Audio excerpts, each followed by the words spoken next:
Selamu alaikum wa rahmatullah. Mbron dorë kjo fletush kartolin, shumë e bukur. Vlera e shahadetit. Mirë po ajo që është interesant, thot ashhadu an la ilaha illallah wa ashhadu anna Muhammeden abduhu wa rasuluhu.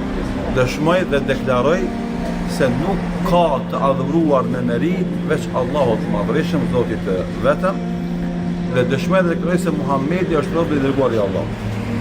Kjo është shahadeti që themi na. Dëshmia, deklarata me të cilën njeriu bëhet musliman, hyn në Islam.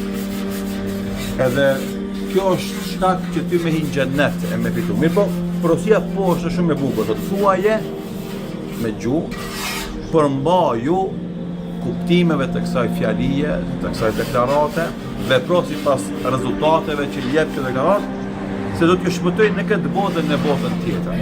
Do të garanton përfundimin e mirë në këtë botë dhe shpëtimin në ahiret.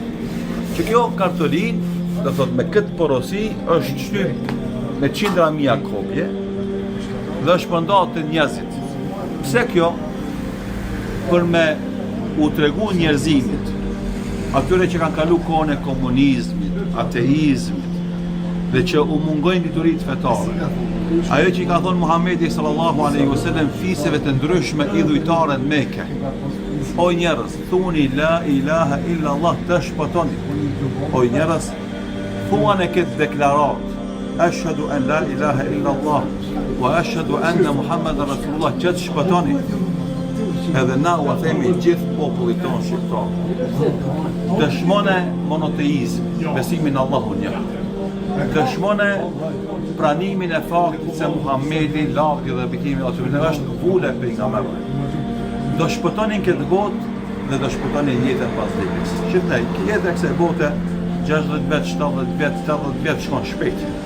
Mund është me jetu mirë, mund është me jetu keq, ama jeta pas vdekjes është pafund. Pa shahadet atje nuk shpëton. Pa shahadet atje nuk hyn xhenet. Pa shahadet atje mbetesh përgjithmonë në xhenem. Zjarmin e xhenemit. Gjëna e fillimisht e fondojmë gjithë atë grup iniciatorësh edhe ideatorësh të kësaj ideje dhe pastaj shvizëvasin që t'ua themi këtë porosi gjithë popullit tonë, ku të qenë ata, thuani la ilaha illa Allah të shpëtoni.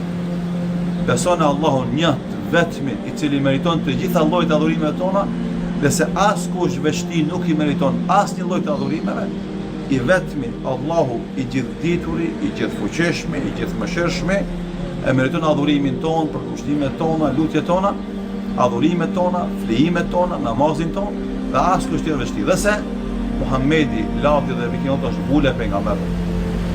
Kush e ka shahadetin me vete, ai ka shpresë të fiton xhenetin.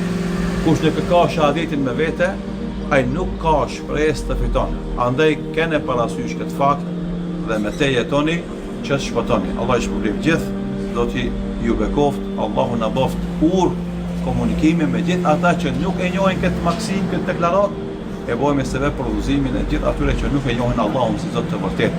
Assalamu alaikum wa rahmatullahi wa barakatuh. Po, pra, ai i cili e thot shahadetin shpëtohet nga feri. Po, edhe në dunjon ka jetë të begatshme, edhe ka fund të mirë, edhe në jetën pas vdekjes garantohet nga djegja e zjarmit i xhenemit dhe shpëtohet me xhenet inshallah.